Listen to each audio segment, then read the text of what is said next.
Hello, everybody. Welcome back to another episode of SW Elite. We are super stoked to be with you today to talk about atomic habits. Some of you may know that the 1st of March, we put out a challenge to read the book Atomic Habits, and we figured, you know what? We should probably discuss what this thing is all about and why we're so adamant about this. However, we will not be giving away a ton of spoilers or anything like that because we really want you to read it and apply it to your lives. As we dive into this book, which some people call the Bible for elite performers of habit forming and whatever it may be. Um, we're going to break down a few things and we're going to explain why we want you to read this and to join us this month in reading it. And as you can see, it's going to help you build those habits of becoming a better shooter, being a better worker, not just on the court, but also off the court in your schoolwork, in your home life, and when you grow up and have an adult job in your adult life. And it's also not only going to help you off the court, but also how it's going to improve your game performance. And we're just super stoked about this and jazzed that we get to talk about one of our favorite books. Yes, it is one of our favorites. Here's a picture of James Clear. He's the author of Atomic Habits. He is phenomenal. He does podcasts and shares and continues to share and build on this book. And if you have not read it, we strongly encourage you to do so because it is one of the greats that have ever been written. And it's important to grow. I love how that we have so many resources at our fingertips, and sometimes we can be overburdened or overwhelmed with so much at our fingertips. And I think for me, the older I get, the more I want quality over quantity. And this is high quality. And honestly, I've worked with a ton of athletes, and when this becomes a part of who you are, it changes everything. And this is why we're going to talk about it. Yes, this is a little bit busy of a picture, but it's for a reason. There's a reason that James Clear used the word atomic. So all of you science fans out there, which most of you are not. I hear it all the time. Oh, I hate biology. Oh, I hate all the physics and things we have to learn. But this is really cool, and this is where you're boring. Maybe you're not a fan from school can become real and oh, maybe I can change my perspective about this. But what does atomic mean? There's two really main definitions of it. The first is tiny, or microscopic, meaning small changes you almost barely notice, sometimes that the eye can't see. So I love that in this picture, if you're watching, you can see a little microscope or a magnifying glass because it's going to help magnify that.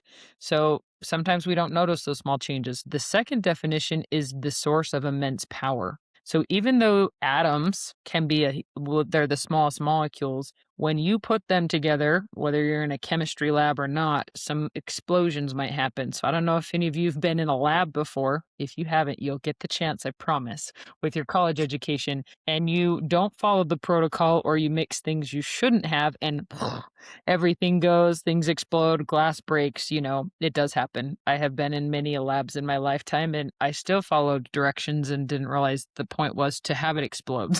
There's a reason we want you to understand these two differences, because depending on the reaction, it makes a difference. And actually, in this book, James Clear talks about how really it's both of these definitions. What he teaches you and what he shares with you is really to do both. His whole philosophy is that you don't need a massive overhaul to be better. You don't need to reinvent your swing or your sprints overnight. It's just 1% better every single day. And we recently had the Winter Olympics, and I listened to athletes who shared this. It was the little things I've done the past 4 years, 8 years, 12 years to help me get to this point. You do not rise to the level of your goals.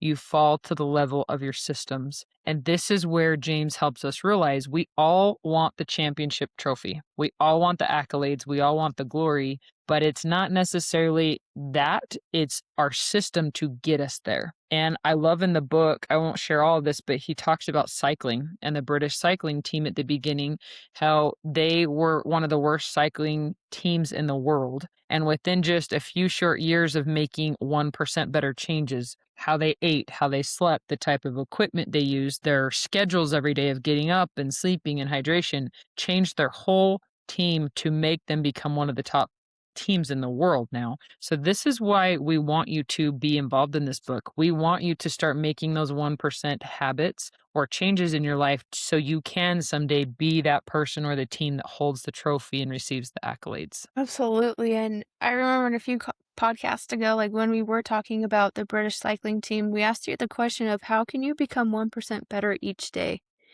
And we talked a lot about like maybe we're hitting the snooze button too many times, and to become 1% better, it's we only hit the snooze button maybe once, or once the alarm goes off, we count down from 3 and get up. But with Atomic Habits, it kind of breaks down into what we can call the game plan of how this can improve. And so like we have our habits and then we have our goals. But we need to make our habits and our goals in this order. We need to make them obvious. We need to make them attractive. We need to make them easy, and we got to make them satisfying. Meaning like obvious, like we all know like after you eat dinner or after you're eating, you probably get a drink, or you go to the bathroom and you wash your hands. Just kind of like something you don't really think about, but it's a habit that you created. But with this game plan, it's broken down into 4 steps, and in the book, it goes into more detail. And we're just going to give you a brief overview of what these are. We know that your life is crazy chaotic and you have a lot of things going on for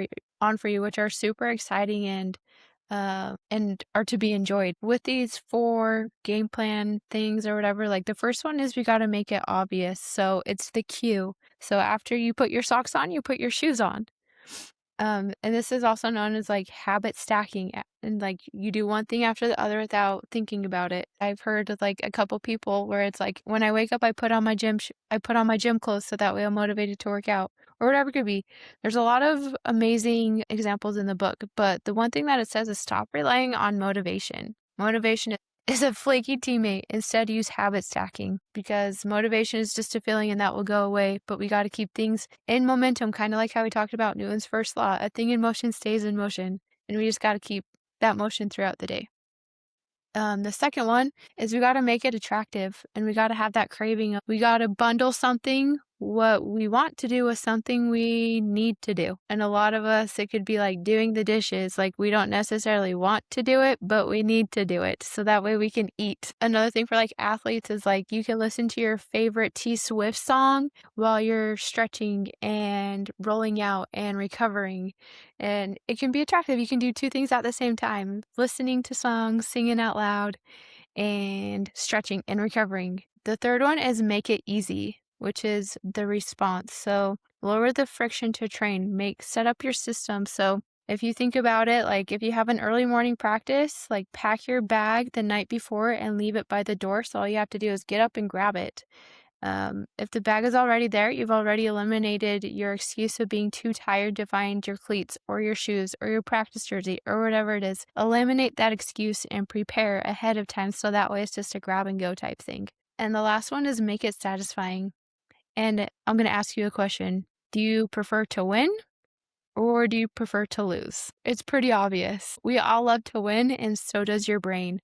And I don't know about you, but I love to check things off of a checklist. But for some people, you could be working towards like a reward, a new pair of shoes, or whatever it may be. As you make it satisfying, you can like cross off a to-do list, or you get something at the end as you check those stuff off. Like it makes you excited to continue to go to practice, to continue to do the hard thing and become 1% better every single day. Yeah, this is I love the focus on 1% better.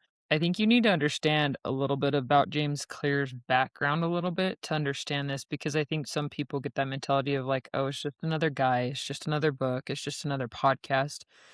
His life is real. Like he had experiences, and again, I don't want to say too much because I don't want to ruin the book. And the first part is a great catcher, but he had a very amazing career in baseball. And I don't know about you, but some of you I know have had, injuries or setbacks in life that you felt like you couldn't get over. Well, James Clear had one of the toughest and hardest injuries.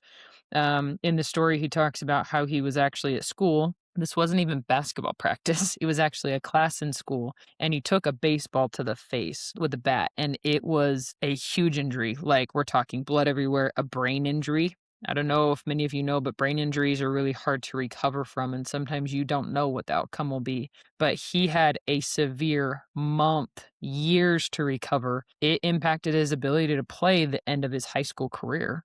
And he could have given up, he could have quit, he could have, just stopped and been like, "Well, that sucks, I didn't get that what I wanted," and played the victim role, which a lot of us choose to do when something happens to us. We keep using excuses mentally, which block us from healing physically and mentally. And it really is the downfall to most of us, whether this is in sports or in life. But James decided to not use that as an excuse, and he worked his butt off, you could say, in a lot of ways. And this is when he discovered, if I put 1% better in, I'm going to become better. And so what did he do? Is he got into college, he went to bed earlier than most his age. He ate cleaner and healthier. He had workouts that were pretty rigorous. He got 1% better every day. And by the time he was a senior in college, his story is phenomenal. You should have seen the accolades and the, recognition he received. And he didn't go on to play professional baseball, even though he could have, but he chose to become a writer, a speaker, and really a motivator for so many people. He has a degree in biomechanics, and he is pretty brilliant, as you can tell, to come up with this. But really, this book focuses on habit formation, decision making, and continuing your improvement.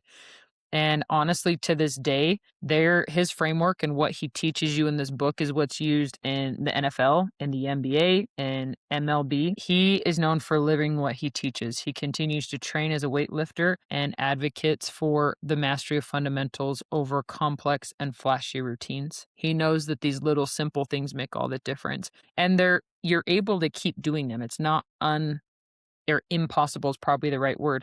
You're able to do this. So remember that becoming 1% better is actually very easy and feasible for all of us when we take it one day at a time instead of looking at the whole thing. Absolutely. And I think a lot of us, when we think of like 1% better, we think of all the things that we have to do. But like, think of all the things you're already doing and improve 1% better. If it's like setting your alarm, I think that's the easiest one to think of like, okay, like, are you getting up when your alarm goes off? The answer is probably no. We probably hit snooze a couple times, but maybe we start trying to be 1% better at going to bed on time, getting like really prioritizing our sleep and setting up our systems. There's the quote that James Clear says, and what we've mentioned before is, you don't rise to the level of your goals, you fall to the level of your systems.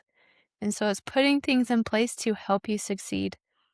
Okay, like think of the alarm. I know my alarm's going to go off tomorrow at 6:20.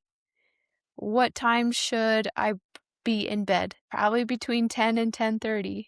Okay, what things do I got to have prepared so that way I'm not rushing out the door and leaving things behind? Like, how many of you pack your practice clothes in a gym bag before, or pack your lunch the night before, or whatever mood? There's so many things that you're already doing, but maybe it's just changing your system of how you're doing it.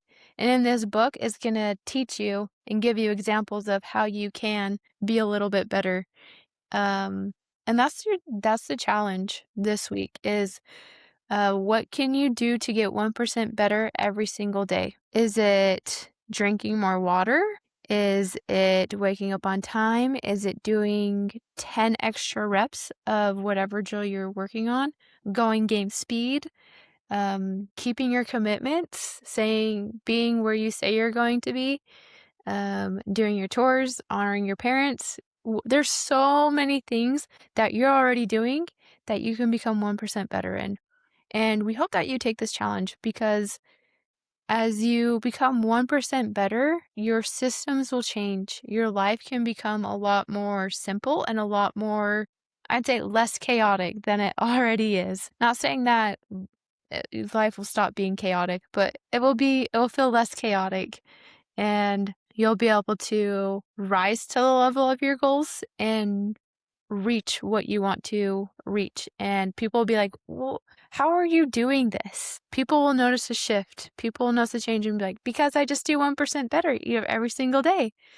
And they'll be like, what's that? And be like, here's this book, read it. And that's what we're doing here, is we're giving you this opportunity to become 1% better each day. And maybe the 1% is sitting down and reading Atomic Habits for 5 minutes or 10 minutes. But we're super excited to hear what you do and how you become 1% better every single day, because as you practice it, we know that it will bless your life and bless those around you as well. Yeah, it's one of the biggest crutches in our society is procrastination. I'm guilty of it. We all are guilty of it.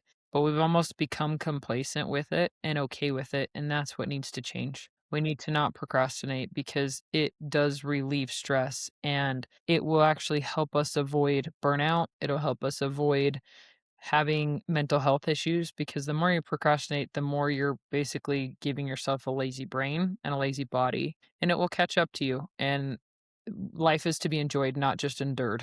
Is one of my favorite quotes. It really is about enjoying life. And when we don't procrastinate and we are seeking to be better, we don't have to be perfect at it. That's where you become your best self. And that's when life becomes enjoyed, not just endured. I think one of the saddest things is when people get to the end of their life and they look back and have regrets and they look back and wish they would have done something different. We don't want you to have those same regrets. We don't want you to have those same I wish I would have thoughts because that would be heavy. And we want you to look back and you know what?